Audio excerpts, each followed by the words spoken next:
Welcome to Under the Fringe. We are your hosts, Andy Yablonsky and Julie Babin, two interior designers with almost 50 years of combined experience.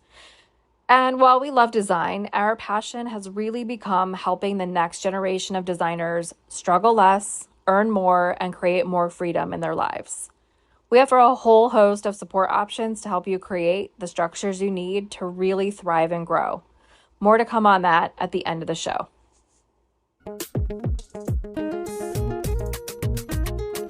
Welcome to Under the Fringe. We are super excited this morning because we have one of our favorite designers. Ivana Cus is here with us this morning, and she is, I'm just going to say, a badass because I find most of the women in our lives are quite remarkable. And she is a mom of 3 young boys. She started her business 3.5 years ago. She has not had any formal training. All of your training has been on the job. She's nodding, yes, yes, yes. And I find that incredibly impressive because her business is also taking off like a rocket, and it's really exciting to witness and support. And so we are excited to talk to Ivana this morning because we are going over not just the pain points of a growing interior design business, but also what it takes to do what she's done and some of the things that she's found valuable along the way. And we want this to be kind of an expander moment because I know that a lot of people have started businesses and are wondering why their business isn't working or what is going on, that the growth they were anticipating hasn't quite happened. And then we're watching Ivana have this kind of spectacular emergence of suddenly a lot of clients and other things. And so we want to put her in the spotlight because it is something we can all learn from. Mm-hmm. And also she's experiencing some difficulties with that growth that are quite typical, but it's the same side of the coin, right? Like you could have a business that isn't popping off. um and that's a struggle, but it also is a struggle when you have a business that is starting to really take off and you're not actually prepared for that kind of growth. And so if you are in a position where your business quite hasn't taken off in the way you want, there are going to be some valuable tips here to learn from. And if you are in the enviable position that Ivana is in, where she's got kind of an abundance of work, we're going to be talking about how she can get more support and sort of even that out so that her business can scale in a way that is profitable and timely. There's a lot that's happening. And so welcome, Ivana. Thank you for joining us. Thank you. Thank you for having me and inviting me on. And that's quite an introduction. That was a lot. Thank you. That was very, very nice. I'm excited to be here and chat with you ladies. I'm a huge fan of the podcast. And I listen all the time. So I've picked up a lot of great advice from you guys already that I've been implementing. So I'm excited to talk to you both and kind of dive into all things design. Yeah, and it's been so wonderful to watch Ivana over the years. I've known you for at least 3 years now, I think. Yeah. I think we met right when I to watch you my grow. business. yeah, and I know we became friends right away, but I've really seen your true progression, and it's really remarkable. So I think we're really excited to share that with everyone, and it's really talking about possibilities, and you're such a beautiful example of that. And it's just so moving to see someone, progress through their goals and their dreams. And you're a living example of that. So. Well, thank you. That's a lot. That's a lot of compliments coming my way. I don't know how to handle that. Take it in. Yeah, the appropriate response was thank you. And it's true. Yeah, thank you. It's true. So how did you get started in this business? Like what drew you to interiors? I think, you know, kind of getting a little background on where you started and, you know, how you ended up here 3.5 years later be super Yeah. helpful. Yeah, so I'm actually a marketing major. Went to school for marketing, really liked it, but I always had a love for design ever since I was a little girl. And it was funny because after we talked yesterday, I kind of was thinking about just why I like design or where it started. And I distinctly remember my mom always telling me, like, when I was a kid, that I would walk around people's houses when we'd go there and stare at all their stuff. And she'd tell me, don't touch anything, put your hands behind your back. And I would go like, look at the tchotchkes and all the things. So I think from a young age, I always just loved it. And my dad's a contractor. So I kind of have been around that world. And just from a young age, always just like paint colors and fabrics and wallpaper and all the things. And so after I got my marketing degree, I did do a little bit of a certified interior decorator certificate, like on the side, not really thinking anything of it, but just more because I loved it. And shortly after that, I started having my kiddos. So I had 3 kids, pretty much back to back to back. And so I was just a stay-at-home mom, not just, but I was a stay-at-home mom. And I just was working on friends projects, my own house and things like that. And then all of a sudden I started getting bombarded with like, can you help me? Can you help me? And I was posting a few things on, my personal Instagram and just sharing like all the things that I love and even like home goods finds and things like that. And I started getting so many requests that I was like, wait a second, maybe I should really just dive into this since this is something that I've wanted to do ever since I was little. So it kind of started that way. And I, would do things for friends and friends of friends. And then 3.5 years ago, I was like, you know what, I need to do this because I want to. My kids are getting a little bit bigger. They're going to be in school most of the day. And this will give me something that I love to do while they're at school and kind of fill my bucket. And it just took off. And I know we had talked about this too, but I remember saying, I have these little projects which are perfect for me where I'm at, but I wish I could just have a whole house where I can just showcase what I'm going to do. And I know I can do it. And, who's going to trust me with a whole house when, I haven't done anything to that scale. And I kind of like, we talked about manifested that.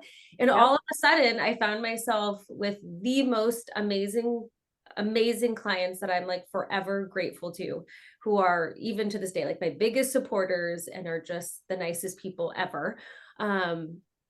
They trusted me with their project and I did the entire house and it was amazing, huge learning curves and, all of that, but it was just exciting. And ever since then, it's just been, I would say 90% referrals. And it was just like a friend of a friend or somebody that sees something.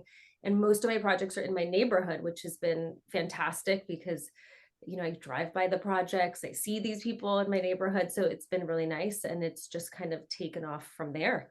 And yeah. How did you get So your cool. first client? Like, where did that client come from? Yeah, I think so. I think my very first paid client, which happened to be the entire house, which is wild to think about now, especially now when I think about it. But that was, I did my friend's house and her friend saw it. And then they saw that house and then it just kind of like spiraled into that. And that was just out of like, just fun because I was just like, oh, I just like doing this and they loved it. And then that's how I really landed that huge house and the huge remodel. And then from there, it was just referrals from them, and which has been incredible. I've actually done their house. I've done their in-laws house. I've done their sister's house. So it's really like a family affair with them. And I love it because I get to meet their whole family and do a lot of that. But it's just been referrals after referrals of friends and people that have seen my work. So it's been exciting. So I want to just like pause for a second and talk about manifesting because I think that this is a really key thing. And I think a lot of people are like, wait, you just got a whole house client because they saw one thing and like, what? Right? I think there's a little bit of that, but you said something that is incredibly important. And I think that it is this. I did that house for fun. right? You Yes. worked on something for fun. Yeah. So out of pure joy and total alignment, you did something. And because it felt so right to you, someone else saw that and were attracted to what you had created. Yep. And so that is literally how manifesting works. It is for the fun of it. It is for the, like, no one's ever been able to manifest when they are in desperation or in survivor or in a space of lack. And so the fact that you were like, I am going to give this a shot. It's something I've always wanted to do. I'm going to fill my own bucket and feed my own creative soul Mhm.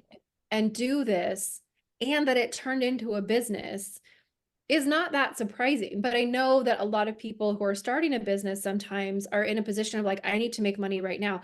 That is not the best place to be able to manifest from. And so I just want to acknowledge that um, true manifesting comes from the ability to not have attachment to the outcome of when it shows up, or Mhm. even if it does show up, because our desires change so frequently. Um, but, and I don't want to say that like, uh, talent isn't also a key component here. You clearly did something that was beautiful and attractive and, pulled in a client that trusted you with their whole home. And that is a testament to your effort, creativity, time spent, thoughtfulness. Like there's so many things that also went into that project, that allowed you to manifest somebody that said, I like what you've done. I would love to trust you. Because some of that is also who you are, right? Like you're personable, you're kind, you're easy to work with, you have clarity. And in that clarity there is confidence. And so wasn't an accident, but if you want to if you want to make things come through really quickly, do it for the fun of it. And I promise you, it will start creating an overflow of, and like at this point in your business, you mentioned, I think to Julie earlier in the year, Julie, what was it? 6 new projects? Mhm.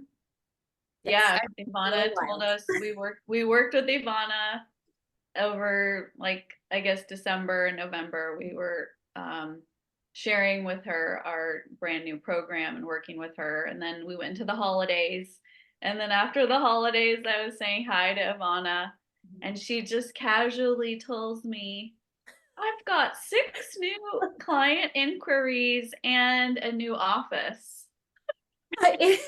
And I said, You know what? I'm a huge okay, believer. I know it's okay. kind of wild. There's a lot of things going on, but Yeah. going back to what Andy was saying, it's like I was I mean, I'm still like stay-at-home mom. I'm still with my kids Yeah. all the time. Yeah. But design was like my outlet of something for me, something that I love to do. Plus, I just love that design has the power of making other people happy and bringing them joy. So for me, it was like, oh, I love doing this and this. And so I didn't go in. Obviously, when you start a business, you want to make money. I'm not saying that I didn't want to make money, but I really was going into it as like, yes, it's a job that I can do, but that I love that. And I think that I agree with you. It's just that feeling of like paying it forward and then literally saying out loud, if I could just have a whole house. I mean, who would think? I mean, even I think it's wild that it happened. And even when we were talking about it, I see the clients, I'm like, and there was a very real conversation in the beginning. Like I 100% know that I can make your house beautiful and make it what you want, but I've never done anything to this scale. So just no, because you're going in, they're trusting you with a lot of money and a lot of, creative direction. So they just needed to know that. But I'm just like forever grateful to them for. Well, and I think the other, I mean, I keep thinking about what you've accomplished, and I know that what you're going to accomplish in the future is also going to continue to knock our socks off. Yeah. But I keep coming back to, like, she just naturally has this like formula that works. And one of the aspects, and we've talked to you about this a lot, is I mean, I think you're naturally just like a warm-hearted, loving and caring person, but you've taken that and translated that into our industry with looking at, oh, well, this is our community, and I have my relationships with my clients, and then they're referring me, and I really looking at my contractor as a partnership. Like I've heard you talk about that a lot, and you really talked a lot about how much you value your vendors. Oh, and absolutely. and I love when you also have mentioned that you just understand what like the busy moms of this world are going through Mhm. as mom, and you want their house to be fully decorated, and because of that you accessorize, and not only do you design their house, but you also accessorize every square inch, because Yeah. sometimes that the accessories part drops off, Mm. depending on the project. Right. And that all, like, once again, all of that just also came from this natural part of your personality. And so it's truly a killer combo. Yeah. But I think that's a great thing to also share about. And I mean, there's no doubt that that's one corner of the success. Yeah, I For mean, I know we talked about this before, but to me, I think one of the biggest like things that I would say or advice that I would give to anyone is like your vendors are your people. Like you can't do this job without your vendors. And we've talked about this before. Like I think it's crazy to go into this thinking like I know how to do all this stuff. I know how to do everything. No, we don't. We don't know how to do all these things. There's no way we could know every aspect of every piece of everything that we do. Like with all the aspects of our business, like designing a kitchen, designing a bathroom, designing a living room. I mean, all these things are different. So I think just building that relationship with your vendors is amazing. And I love them. They're great. I mean, I had one vendor, like she's the sweetest person in the world, bought me a birthday gift from her. I'm like, oh my gosh, you are the sweetest person ever. But I really genuinely have built relationships with these people because I value like their help and just all of it. So I think that's really, really key. And I would say the contractor, I mean, I work with several contractors, but there's one that I work with the majority of the time, especially if clients ask for someone. And it's like he's key to my success. Like we'll bounce ideas off of each other, or he has to like reel me in sometimes where I'm like, hey, what about this? And I have this idea. And I start getting really excited and say, I thought this and this and this and this. I'm like, how much is that going to cost? And he's like, that's your entire budget. I'm like, okay, well, let's not present that to the client then, right? So I Yeah. think just having those partnerships and just always knowing that you need to learn, like being open to learning and being open to feedback and being open to just like even you ladies, like just listening to your podcast, learning from you and talking to you, off of, besides the podcast and all this stuff, there's just so much to learn. And I'm brand new to this industry. So, there's, I just feel like there's so much to learn always. And with each project you learn, with each client you learn. But just being open to that and taking that feedback is, I think, really important. And the community, like what you ladies are building here, it's nice to have people that are in this same industry and in this world, and we bounce ideas off of each other or troubleshoot problems together. It's just really great. It's almost essential. I mean, I think Yeah. that, the good and the bad, like you have very little overhead when you're an interior designer, unless you do take on an office. And even that is, at the end of the day, tax deductible. So, but the kinds of things that we do in isolation most of the time are really challenging. And to be able to get into a space where there's an opportunity to have a conversation with a peer who is also a business owner, because as much as it's helpful to have other designers to bounce things off of, sometimes the entrepreneurial side of things, and this is what we talk about all the time, right? That all of us know how to design to most degree, right? Like our levels of design might be different, but there's a talent and a drive and a desire to create something gorgeous for a human that is relying on you to do that. And that part feels mostly dialed in, but it's the business side of things that no one ever really gets to talk about with other people because, you know, if your friends aren't all designers, which I mean, at this point in my life, like really most of them are. So I feel very fortunate that I do have that opportunity to go through, hey, like I'm having this issue with a client. Have you encountered this before? Or I think my contract might not be as robust as I need it to be, is one I hear a lot. Can you help me revise it? Sure, I can. You know, those kinds of things. But if you have friends that are in other industries and they're not business owners, they may not truly understand what it is that you're going through. Yeah. That is the critical piece, because we say this a lot and it's always true. This dog is a little bit reactive, so sorry about the barks. But you know, it's a hard industry, and it's that much harder if you have to try to figure it out all by yourself. So I appreciate you, you know, pointing out that the community that we're creating is really so essential to important. you. Because Absolutely. I do think it's essential to anybody that's a solopreneur that doesn't have a staff of people. And even if you do have a staff of people, again, those people may not fully understand what it is to shoulder the responsibility of an office of 6, 8, 20, right? I was looking at Reagan Baker's website the other day. She's hiring, and I was just curious, like what the position was, and went through her webs. Holy smokes, she has like a team of 30 people. It's really impressive. Yeah. And I still think that, you know, she's undoubtedly got a coach and people that are advising her, because without that, it would be really tough to create what she's created. I'm not saying that she couldn't have done it. But I think at some point when you get that big, that it is really challenging to go it alone. Right. Well, I've been passionate about coaching for a long time, and I know Andy has as well. And you know, I think Andy and I started studying mindset and sort of business and coaching and over 10 years ago, almost as a part-time job on top of our design work.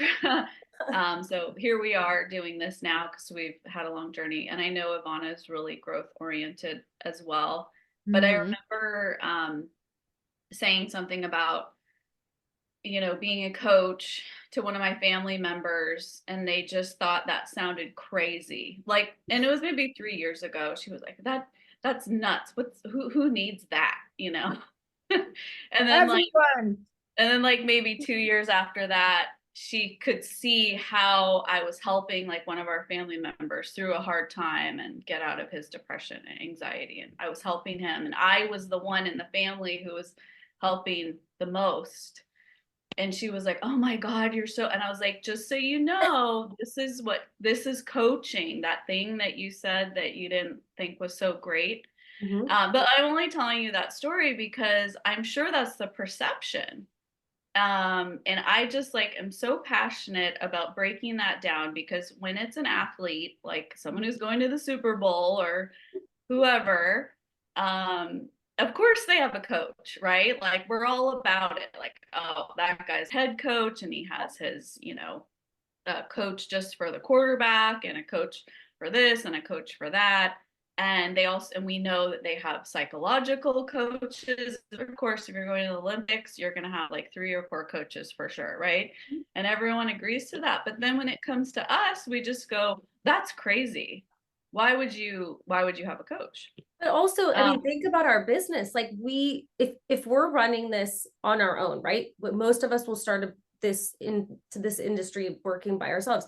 It's like, you need to know how to design. You need to know how to invoice. You need to know how to like write proposals. You need to get insurance. You need to have this. I mean, the list goes on and on and on and on and on. Please continue. Go ahead. Yes, all the things, you know, and it's like, yes, like our job is amazing. Like, and I think we do our job because we love it, right? Because it brings us joy. Otherwise, you probably wouldn't be doing this job. But there's so much behind the scenes stuff that nobody tells you about. Nobody like warns you. You don't even know until you're like, what do I need? What's going on? So absolutely. And having someone that's why I'm so grateful for you ladies too, is like just having someone to bounce those ideas off of, or you've been in this industry for a long time. So the community that you're creating, and especially for people that are just starting out like me, it's so great to hear from people that have been doing this forever. Like, this is how I learned this. This is what's happening. Oh yeah, we go through that too. It just makes it better, easier. Like, it's just not even just easier, but it just feels like such a nice community. And you ladies are so welcoming and so honest, and it's so refreshing, because this isn't easy.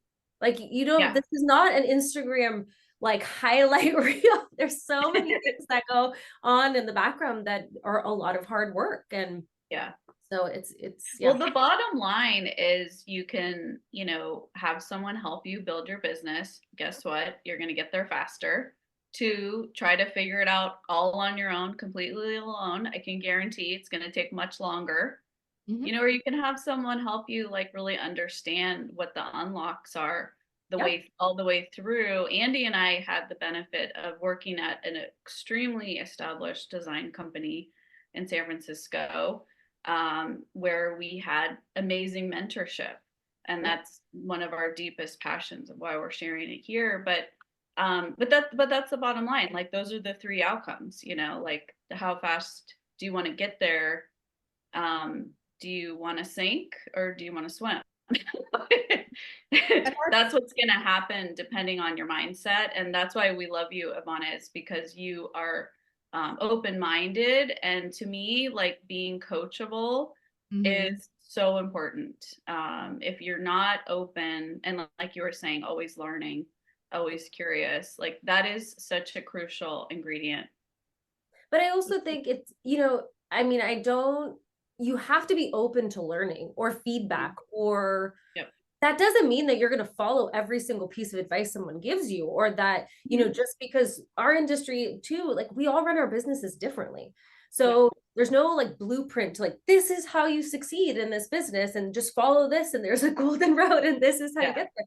You know, everyone does it differently. So even just listening to people, taking their feedback, you know, pulling pieces from different people that work for you, trying it out, adjusting, there's always changing things. And then just the community factor of like just talking to people. So I wanted an office, for example. I know you like touched on the office, and you know, I thought about that, but that was like in the back of my mind. I'm trying to do like 500 things. And it was through this other amazing designer who we kind of crossed paths, and we met, and she had started her business, I want to say like a year after me or something like that. And she reached out to me. She's like, hey, will you kind of tell me what you did? I think our stories are similar. We both have kids. We both did this as, you know, something that we just love to do. And now we're trying to make it a business. I was like, yeah, absolutely. I'll call me. I'll tell you all the things that I did not do correctly. I have so much to learn, but here's what I know, or here's what worked for me or what doesn't work for me. And then now she reached out to me at the end of last year and was like, hey, I have an office space. I don't know if I'm going to keep it, blah, blah, blah. Would you be interested? And I was like, I was like, maybe. And I'm kind of a believer in things happen for a reason. I was like, this kind of fell into my lap, and now I have an office. And I can tell you, being a mom and working from home and doing pick up and drop off and 500 other things throughout the day, it's like having a quiet space to work. Like, even I just started in January and I go in like 2 days a week, life changing. Like, I am so productive in that chunk of time that I'm there. So it's great, but it's also community. I would have never found that space if we didn't connect with other people, or you know, so it's just great. And I think we all just encouraging each other is what we should be doing, because there's so much work out there, and all of us are different. And you know, even if it's like I go out to look at a job and I'm like, this is not for me, let me call Julie, this is like totally her style and what it's like, I'm just a true believer in that. And so just helping each other. And that's an abundant mindset, right? Like, knowing that there's plenty of pieces of pie to go around for all of us. That's an abundant mindset. Because I think a lot of people might not look at it like that. I mean, I've seen straight up seen people not look at it that way and think that there's only so many pieces of the pie, so I better go get mine. And Andy and I discovered that a long time ago. That's not how it works. Like there are so many clients Yeah. there's so much opportunity. I don't know anybody who doesn't need help with their interiors. No, we all, yes, everyone did. And I think it's too, it's like when I go in, I'll do a consultation and I'll do a phone call and then I'll come and look at the space with the client. But I also tell them on that call, you know, I'd love to meet you. I'd love to see your space because I want to make sure that I'm the right person for you, because I would be doing a huge disservice to you if you are, you know, a certain style that I'm not really the expert in or doesn't really go with what I do. I don't want you to spend all this money and do all this stuff and then it's still not what you want. So I think making sure that you're the right fit for that client and that client's right fit for you is also really important, because I get in the beginning, we all do all the jobs. Like, you know, we take on all the jobs because experience, money, all the things. But as you kind of figure out what you're really like good at or your favorite part of this, I think it's important to kind of figure that out and then stick to that, because if you do something that's totally different than what you usually do, that's great sometimes too, but then it may not come out as great as you want it to come out and the client wants it to come out. So if you can pass that on to somebody else who is a better fit for that, I mean, it's like a win-win. And I think the other thing that we noticed about your success and heard you talk about was what we kind of call like know your numbers. And the other thing that I was really impressed with you, I knew what your goals were as you were progressing through all these projects. And you said to me, oh, I want to, you know, I'm working my way towards really establishing all these ideal projects. And I feel like you've just had one just now that you posted on Instagram, and we'll share your Instagram for sure at the end. And it was, when we talked to you about it, it was sort of like fell into the category of know your numbers. You were willing to create a very luxurious several bathrooms, but you also did it with a very, like, I don't want to say budget conscious, meaning you didn't spend any money, but you knew what your numbers were each step of the way. Like you knew, well, I'm going to add this detail. Okay, not a big deal, no problem. Okay, I'm going to add this other detail. Okay, that's how much that costs. Okay, we can make that work. Right. And you really put it together, I think in an extremely like responsible way. And as something that I respect a lot, because I've seen it done the reverse, where someone designs something very fabulous and very exciting, but then you kind of can't do it because you know, one reason or another, and usually it has to do with money. So even just your process of attracting your ideal projects and being responsible and knowing your numbers is just well, you please talk about it, because that well, I mean, I still have a lot to learn with all that. So no, I mean, I think it's just evolving, but I think I'm a huge believer, like my personals, I love mixing high and low. So and it doesn't matter what the budget, I mean, it does matter what the budget is, but I mean, everybody has a budget. If it's 10 million or 10,000, it's still a budget and you have to kind of stay within that budget. So, but I also believe in like mixing high and low and kind of, and I think it kind of pushes you to be a little bit more creative. Obviously the clients are happy if they're not spending quite as much money, but that just the project that I just wrapped, it's like, we did 3 bathrooms.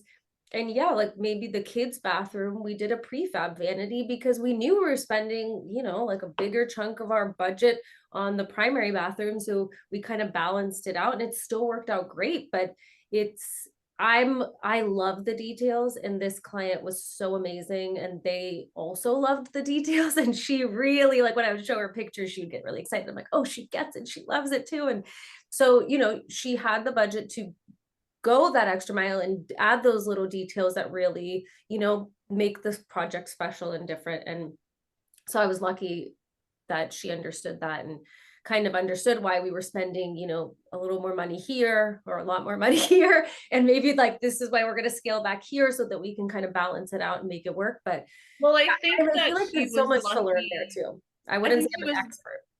And she was lucky to work with you because one of your things is you're so communicative. Probably So too much. that allowed her to make the decisions, because sometimes things get presented without, like what I call, without all the information. Like, oh, Right. this is great. Oh, but I don't know how much it's going to cost, and I don't know how much. Right. And I think it's install it. obviously it's easier to do that when the budget is higher, right? They just bought a very nice home in a very nice neighborhood. So, and it also, thinking that, because there was at one point where we were talking about it, and she's like, is it normal to spend this much money on this material? And I said, well, is it normal? It's like, no, it's like, and it's also not that typical, but it makes sense for the home that you just purchased. So it's all relative. And in the same way that I'm not going to put, really inexpensive tile in her house, where it wouldn't make sense to use some of the materials that we used in that house in a house that's like a flip home, or just something that we're gonna have for a little bit. It just doesn't make sense. So it also needs to make sense. And I think explaining that to your clients and kind of making them understand, okay, we're spending a little bit more money here, but this is why. Or resale value is also important too, right? I think this is their forever home, but if you think about that, like, you want to make sure that the things that you are adding are changing, especially in bathrooms and kitchens and things like that, that you're adding value, because they're spending a lot of money. They want to make sure that that money, if they do sell, comes back. So I think that's one of the most heartbreaking choices someone could make, is to do an upgrade with cheap materials. And so it's not necessarily that it's the quality of the craftsmanship. So it's not that you can't have something that's inexpensive. It can't look inexpensive and it can't function inexpensively, right? Because that's not a value add. If I have to replace vanity in 3 years because it doesn't hold up, I haven't added value. I've created a headache. yes. Versus, like, I find the tile shop in Berkeley, they have $2 a square foot subway tile. And I don't notice a real big difference between that and some other white subway tile, right? Now, if I branched out into other colors, would I notice a difference? Absolutely. But in that instance, when I'm just looking for something that is like your basic Gap t-shirt of a tile, I'm gonna go there because I know that I'm gonna get the bang for my buck, and I'm gonna save enough money in that area that I could splurge on something else. If all we need is a white subway tile, I love fire clay and I love waterworks and I love, right? Like, there's a lot of tiles that I love. I don't need to spend $28 or $50 a square foot on that tile if I know that once it's grouted and installed, there isn't a big difference, right? So there are certainly ways of getting into those spaces, and I do think that clients appreciate that, and I love that you're willing to be resourceful, because I think that's a really important part of our business. And I also think it allows clients to tell their friends, like, hey, my designer did a great job, and you'd never know it, but that tile right there, right? Like, it's almost a little bit of a bragging moment. And I think somebody else might go, oh, I really appreciate that they were so judicious with the budget and allowed, like, for all of these things to be created within this amount of money. And it still looks fantastic, versus like, oh, I cheaped out on the tile and I cheaped out on the fixtures and I cheaped out on the vanity, right? Like, did this for $8,000. Congratulations. You will have to redo it in 2 years. Right. And but sometimes the budget is like that. But it's funny because I also think I think build trust too with your clients, right? So I think, I do, especially when we're doing, bathrooms or kitchens, but particularly bathrooms, it's like, okay, I want you to get really good fixtures. And I know that these fixtures cost a lot more than the Home Depot fixtures, and nothing against Home Depot. Home Depot is great for that price point. But if you're spending all of this money now, remodeling your bathroom, we're doing all this work, you want to get good fixtures that are going to last you a long time, because it's not the fixture on the outside that I'm worried about. It's the stuff that's in the walls that I'm worried about. And the last thing I want is in 2 years for something to crack in there, and then you have to retile that again and do all that. So kind of explaining the importance of that.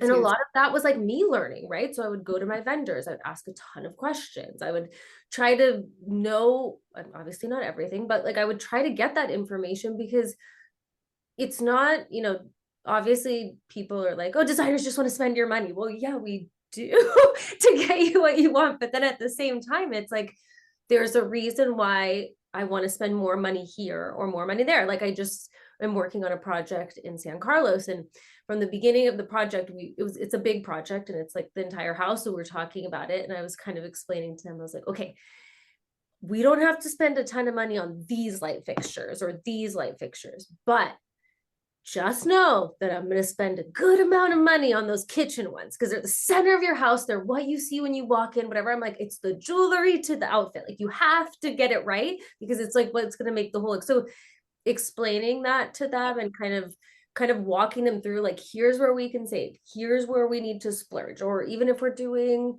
like a living room, I always say, like, let's spend a good chunk of your money on the stuff you're going to keep for a while. Your couch.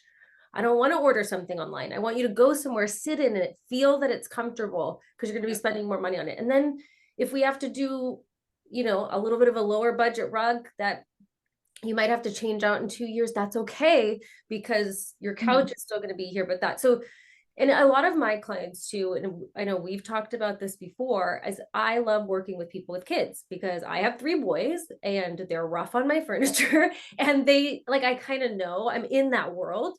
So when I'm meeting with clients with kids, I'm like, I got you. I know which fabrics are going to work. I know what we could do.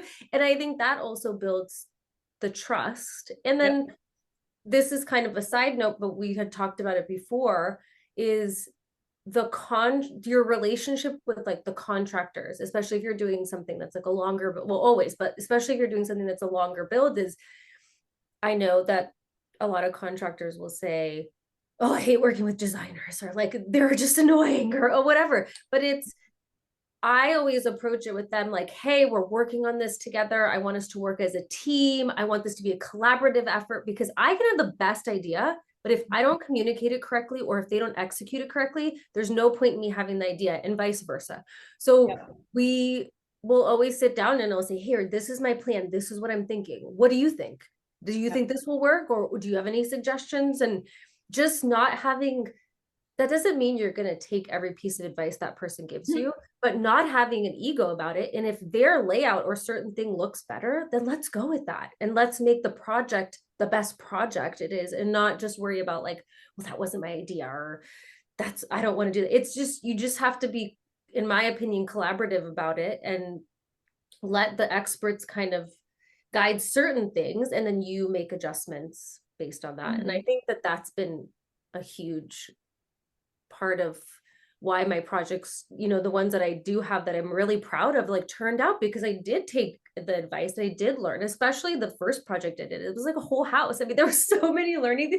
Like, I knew I could make it beautiful and pretty, but like, there's a lot going on.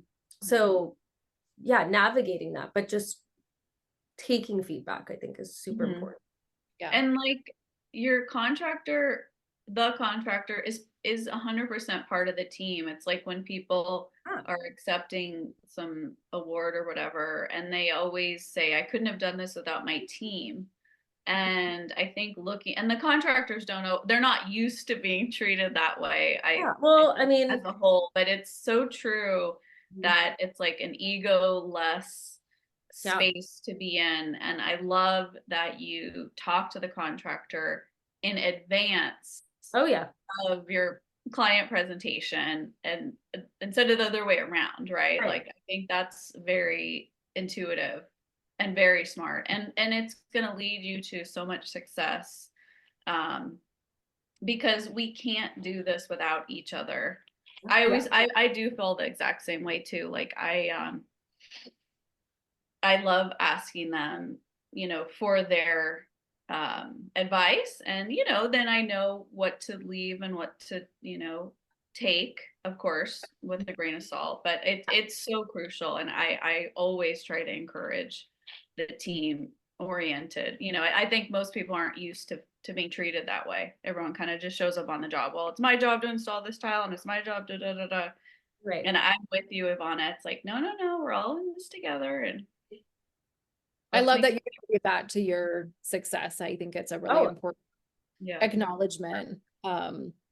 And speaking of success, like now you have all these new projects coming in, and we were at the beginning, I introduced you and said that you have some of the you're experiencing some of the growing pains of a solopreneur, right? So yeah.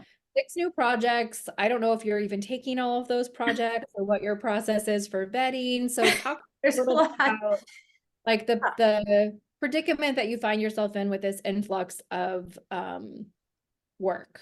Right. And I think so, yes. And I feel very lucky. And like I said, a lot of my, I'm not even a lot, like 90% of my business is word of mouth and referrals. So for me, I love that personally, just because I know I get a little feedback from like what that person's like from the other client that I know. And then that client, like the other client feels comfortable because, okay, they've worked with her before, so they kind of know what to expect. So it's really like I just find it really great and I really enjoy it. Absolutely. And then, yeah. And so I started taking in these calls and I was like, whoa, I mean, it's wonderful. I mean, but I'm only one person. Literally, it's me. When you hire me, you're getting me, myself, and I, and my vendors. So it is a lot. And I will, I take the calls, do that, first initial call, meet with the people, but I also am really, really straightforward and realistic about, okay, what's your timeline? When do you want this done? Because I think the worst thing that I can do to myself, to my business, just in all aspects, is say, yep, give me all the jobs, and then what am I going to do? Because I'm only one person. I can't do all these jobs. And I take a lot of pride in them. Like I want them to be my best work and not just like, let me throw something together just to call this one done and move on. So, I may take all these jobs on, but I also tell them like, well, I can take on your job. I'd love to work on this project if it ends up being the right fit, but I can't start till March. Right. So I just wanted you to know that in advance. And if you want to wait, that's wonderful. And I can put you, in my queue and it may be sooner if the other jobs end up, finishing sooner, but that's kind of what I'm thinking. I'll probably start in March. So then if they don't, I also tell them like, I have wonderful designers that I know that I'm happy to refer you to if you don't want to wait, or if you want to, work with someone else, like here's that information too. So there's a lot of juggling, but then with that too, is like it's fine when you're first starting out and you maybe don't have as much work. And so you can like do your QuickBooks by yourself because there's not a lot of stuff coming, like there's, like you said, there's not a lot of overhead. So it's kind of gets easier. But then as you start to juggle 3 or 4 projects at a time where you're buying all these things, sometimes you have to return, sometimes you have to do this, you have to do that. It's like, whoa, like I don't want to do this anymore. And I credit you ladies for this too, is the podcast that you had when you were talking about, like, does it bring you joy? A lot, let's face it, a lot of the business side is like not the funnest part for me, for a lot of us, I would say, but outsource that stuff, because the time that it's going to take me to go through and like do all this stuff, number one, I'll probably do it maybe incorrectly. I don't know, like maybe I won't do it, but it's going to take me 10 times longer when I could have used that time to do design work and do what I actually am good at doing. It just makes sense. And I know that sometimes like my mindset in the beginning was like, well, I don't want to spend any money that I don't have to spend. Like I'm trying to make money for sure. But at the same time, there comes a point where like you have to hire out. And having a community, like I met this other mom that happens to go to school with my youngest son, and she's also a designer. And I don't do renderings and I don't do that. I mean, I outsource that or, work with vendors to do that. But she's like, oh, I'll totally do that. I'm like, amazing. I'd rather give it to her to do. We're friends, like we work together. She's getting, and so just, not just utilizing your resources, but it's great for her. It's great for me. It works out great. It works out for the client. So hiring people that know and that can do that sort of thing better than you can, I think is a big thing. But then I also know that, you know, it's hard to give up control of certain things because you're just like, here, you do this, but it's like, wait, is it going to be done the way I want it done? So there is a little bit of that, but you kind of, I feel like I have to get over it, and I've gotten a little bit better at that. But yeah, well, I think the mindset shift is that it is fun for those people. Yeah, no, like, totally. there's so many people in the world who really love doing taxes, and they love doing purchase. And I am not one of them. Like and they love doing spreadsheets, and they love like whatever it is that we think, whatever it is that you as an individual think is not fun, somebody else thinks it has a tremendous enjoyment. And so I think that gives you like motivation. Absolutely. Think about it like, oh, I could bring someone else joy and they could help me. And actually it would be a lot less expensive because I'm like maybe 200 an hour and they're maybe 45 an hour. And then they can get it done in a quarter of the time. So like, well, it just happened with a friend of mine who's a designer, and she got the office cleaned, which I'm always a huge proponent of having someone clean your spaces, your house, your office, whatever you need. She finally got it. I've been saying it for years. She finally got it. And she's like, oh, it was only $60. And she cleaned the baseboards. And I'm like, yes, you're 200 an hour. It obviously doesn't make sense for you to do that. And they could do it much faster, and you don't hurt your back.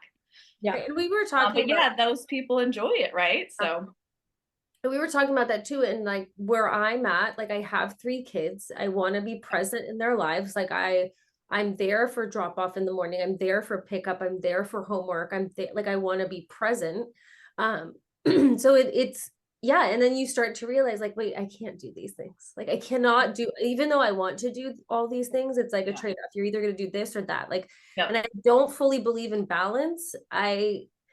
As much as I love the idea of balance, like I just can't do it. So it's either it's going to be this way or this way a little bit, and we're going to go back and forth. And like sometimes more of my focus will be on work, sometimes, on my kids, hopefully more on my kids, because obviously my kids are the most important thing, but it's just hard to juggle all those things. But then with that too, I want my kids to see that you can find something that you love to do, and it's hard and it's a lot of work and it's still stressful and it's all these things, but find something that you love to do. And because you're going to spend a lot of your life working. So if you can do that, it's great. And I think especially for moms, like you always have this mom guilt. You're like, oh, like I'm not there. Oh, I didn't do this. Oh, I didn't do that. And it sucks, for lack of better words. And it's just hard. And so you're hoping that you're doing all the right things. And my youngest son, when he was in kindergarten, I came to pick him up. He had this big smile on his face standing at the gate. He's holding this piece of like scratch paper from what I can tell. And his teacher's standing behind him. And he's like, Mom, I got this for you. And he was like so excited. I was like, I'm like, oh, okay. Usually it's like artwork. Yeah. It was this green and yellow patterned piece of scrap paper. His teacher goes, he was so excited to give this to you. And then it clicked for me. He thinks that's a wallpaper sample. Yeah. So for him, he was like, I'm going to make my mom so happy. I'm going to give her this piece of paper. And it just like made me so happy, but also like, it's cute for him to see that. Or I'll take him to the slab yard with me sometimes. And I'm like, it's kind of like they cut a loaf of bread and like explain the process to them. So it was just really cute. And I have that ugly piece of green paper that I'll never get rid of. It's like so ugly, but it's just kind of cute that they see that too. So I feel like I'm always trying to balance all of those things. But well, I think at the end of the day, we're going to look back on our experience that we call life and realize the most important thing is the way that we spent our time. Right. And I'm not a mom personally, but I love kids and I love family. And I can only imagine how fast it must feel like the time goes. Wild. I know time feels like it goes fast for me personally. And if you look at a child, like it's like that, and they're 5 years old, and that first 5 years is gone. Yeah. And what did you experience in that? And the same thing with our work. But it's like, and I think most successful people are already really in tune with this. Actually, what you do in life is you decide. what you're going to spend your time on. Mhm. I'm not going to spend my time on this. I am going to spend my time on that.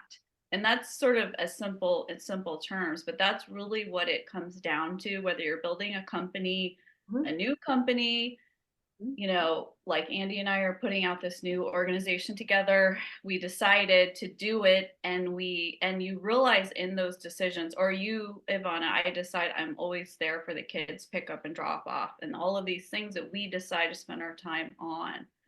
That's going to be our path to success. And the more that we can be conscious and aware of that, the more that you can achieve what you want: quality time with your family, personal hobbies, personal passions, companies that you want to build, whatever it is, it all comes down to time. Yeah.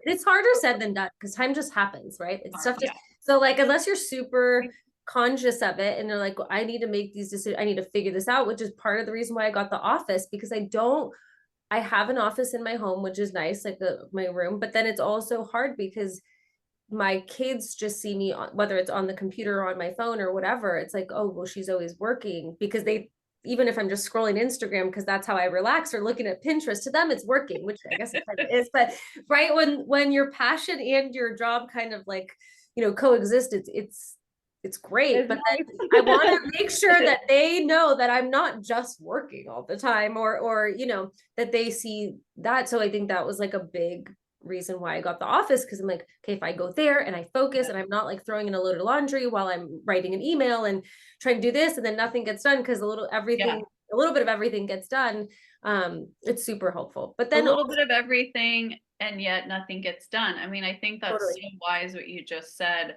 Whereas if I take 2 hours, or because I know your office is not too far from your house, you could even go to the office for a half day. You could go obviously for a full day too, but you could go with these different increments of time, and you could probably get maybe 2 or 3 times more done I do in that focused block of time than the email, wait, the laundry, wait, because when you're switching tasks, it's extremely inefficient.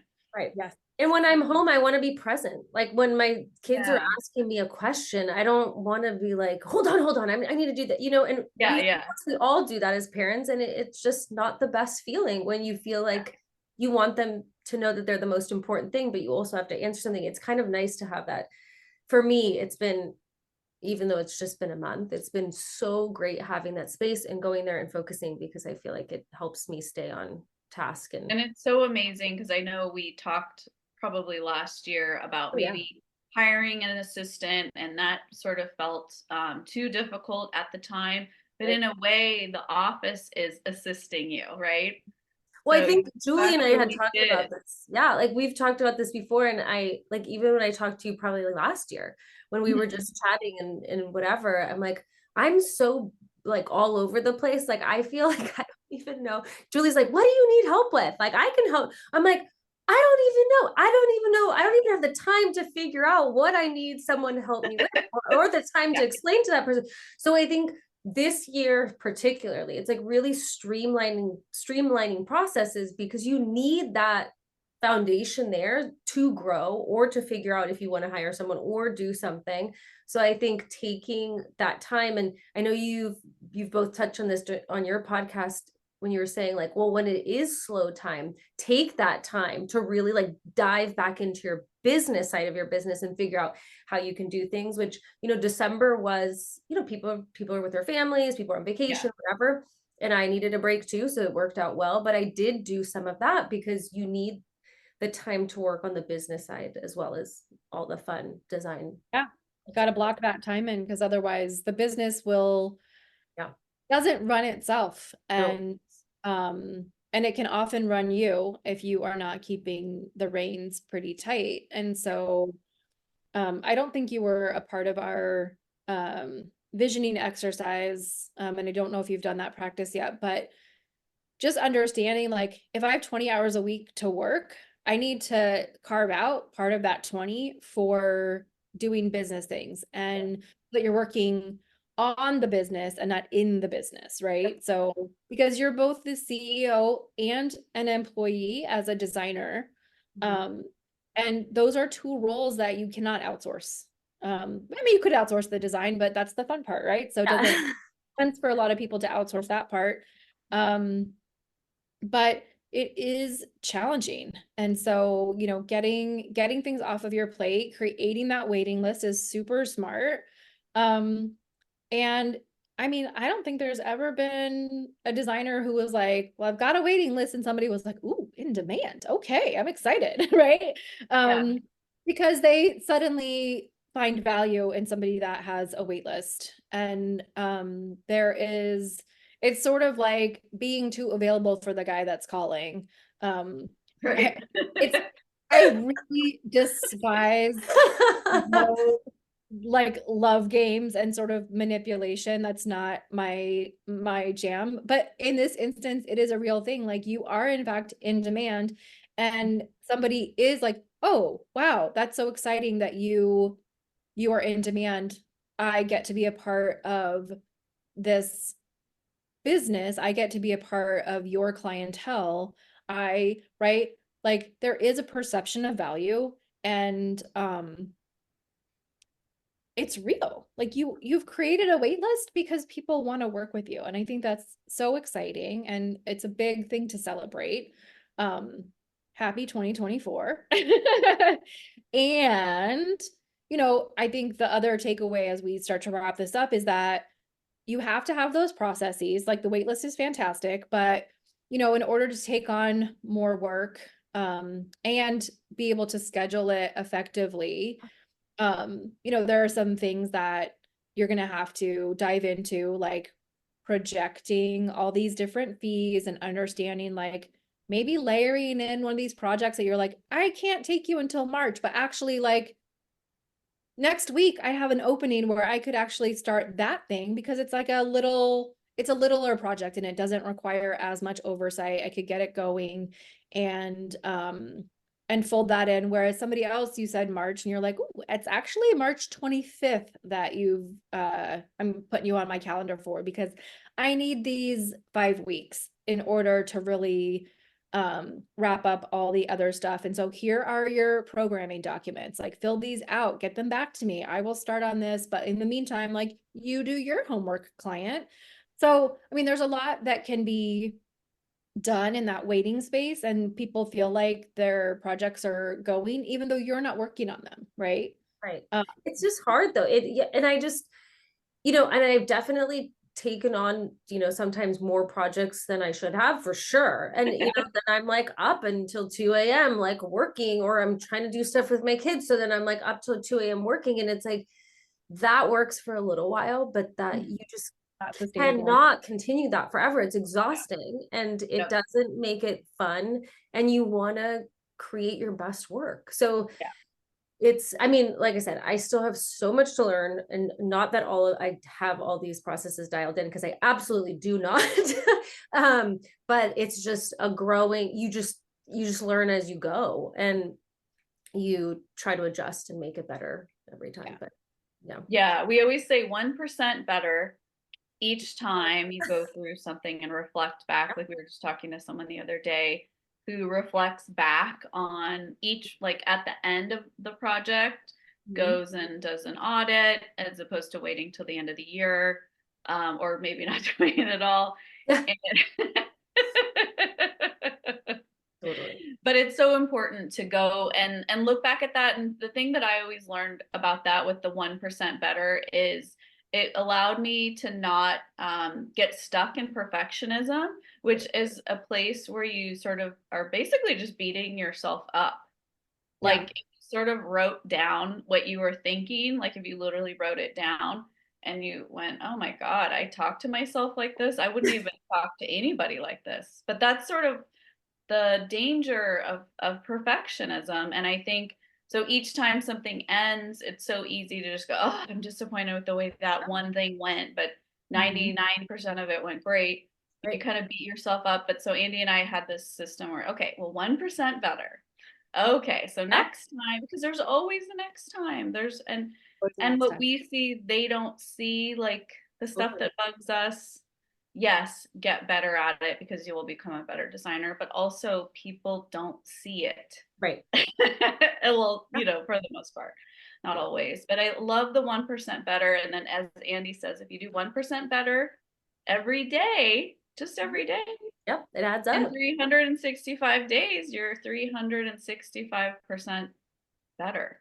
Yeah. I think it's even more than that because the Yeah. exponential, like the compounding quality of that 1% better, but it is a remarkable thing that if that's your mindset that I want to be better today than I was yesterday. And even if it's like this micro amount, better today than yesterday is better.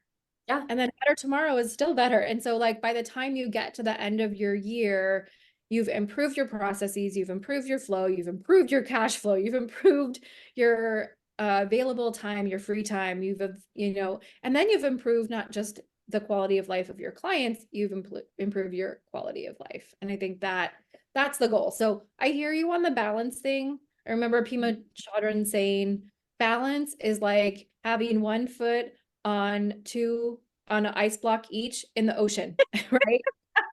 Pretty much. Yeah. Yeah. So it is like you're going like this all the time, trying to keep your feet together. So it is this like it's a workout. Balance is not, it's not going, okay, well, I just have this much time in the day to run my business, and then the rest of the time I'm running my family and like whatever. Yeah.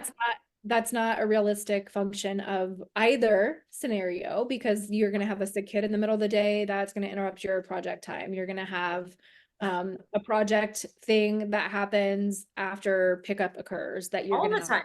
I don't know. Yeah. Is there any other way besides a call? It's like always literally, we were both late to this podcast this morning because Julie had to deal with something. I had to deal with something, Yeah. like all these things Real going life. on.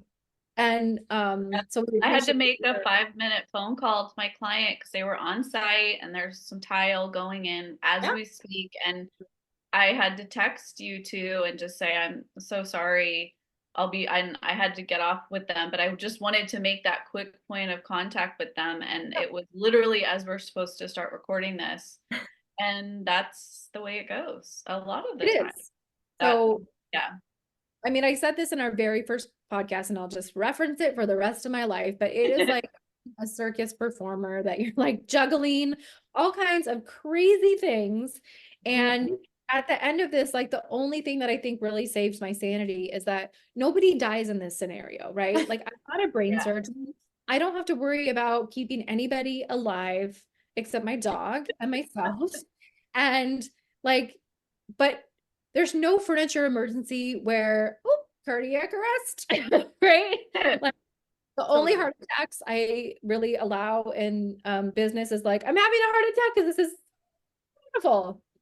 Have your heart attack, enjoy it. Like those are the cardiac moments that I am willing to allow. But everything else, like we are not in the business of anything that's life threatening. And so the reality is that we can slow down, we can pause, and we can make decisions from a place that is more informed and less reactive because we aren't in those kinds of situations. And so sometimes we do have to get on the phone and like pop off of another call or a meeting or whatever because there's an emergency. Yeah. Because these things often have very large dollars tied to them, right? But the reality is that that's not every day. And hopefully it's not even every week. But if we work on that 1% better, those things happen less and less, and we get better at solving them faster and faster. And that's the goal. And so it's not necessarily balance that we're looking for, but I think alignment with the life that we want to have. So if you're doing what you love, you're still raising a family, all the things that we're hoping to be fulfilled by, but that's the beautiful part of owning the business that you own and doing the work that you do, is that you have, well, it's an illusion, but you have control. Totally.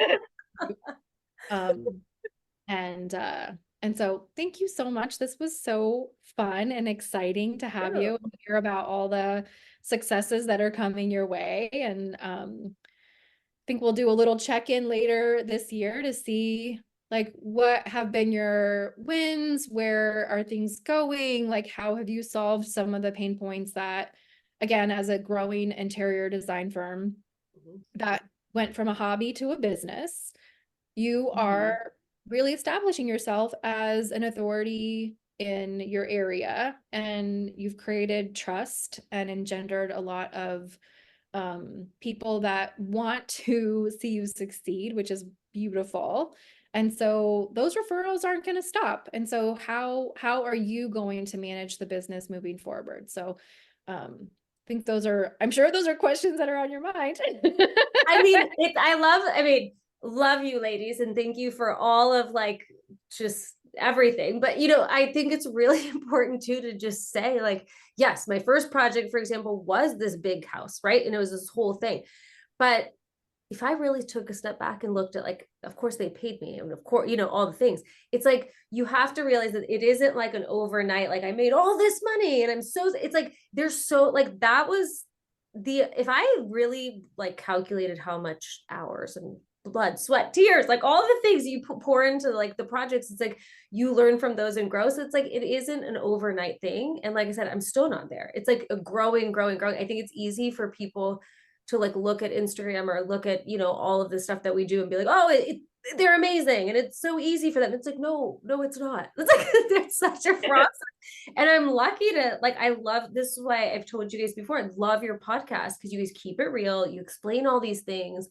Like we help each other, and it's like so great. So I think just the community that you are creating through this podcast and just your honesty. And I love, you guys are so funny and fun, and I love all the examples, and you just keep it real, and it's so great. So I know that what you guys are doing is going to be a huge success, and even the coachings, right? And all of that stuff. It's just, I think there's so much power in community and being there for one another and cheering each other on and doing all that. So I think I can't wait to see where your podcast goes, because I was just like, you want me on there? I was like, thank you so much.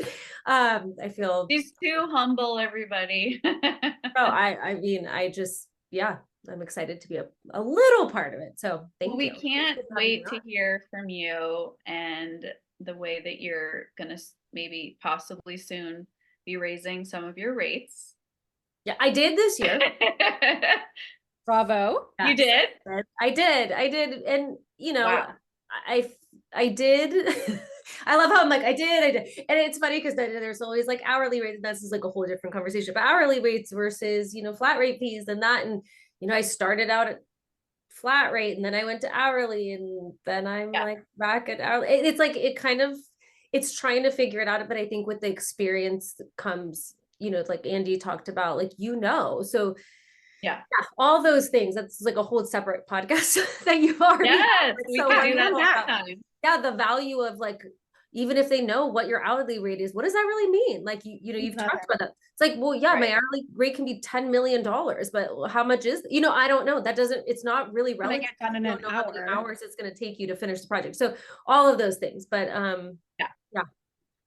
Exactly. Oh, yeah. Well, you'll keep us posted, and we'll keep in touch, obviously. And then tell us where we can find you. I think on Instagram, right? Yes. I'm working on my website, which was, it's a process getting all these fun projects photographed and getting them up there. So the website is coming. I'm hoping by this summer it'll be up and running. But for right now, I have my Instagram, which is Ivana's_interiors on Instagram. And I do a lot of behind the scenes posting and stories. Stories are like my favorite. You won't see a lot of me on there, which I'm trying to work on with the encouragement of you ladies. But you're located just south of San Francisco. Yep. But I kind of work anywhere, but mainly I've been in this area mainly, but yeah. Great. Awesome. Well, thank you so much. This is so fun. We're so delighted. And we can't wait to see what's next. So we'll definitely circle back and post an update or two on how you're doing and what's going on. We have a couple of updates from our last week's 2 weeks ago podcast. So we're gonna throw those up, which is kind of exciting. So, it's fun to see, even in like the real moments where we're talking about projects and we're talking to designers, and then we get feedback like the same day or the next day. Mhm. Oh, I just got that project that I was telling you I wanted, or Yeah. these more things came in, right? Like it's always happening. And so please do keep us posted, and we will let our community know what's going on. And speaking of letting our community know what's going on, we are launching our manual next week. I'm excited. Very exciting. Yes. So February 14th is Valentine's Day, and it is also the perfect day to give your business a little love. Love it. And in the process, love yourself, because when you have processes and structures and some direction, everything goes a little bit smoother. So instead of the box of chocolates, consider this is calorie free. I like it. Sign me up. Love. Love it.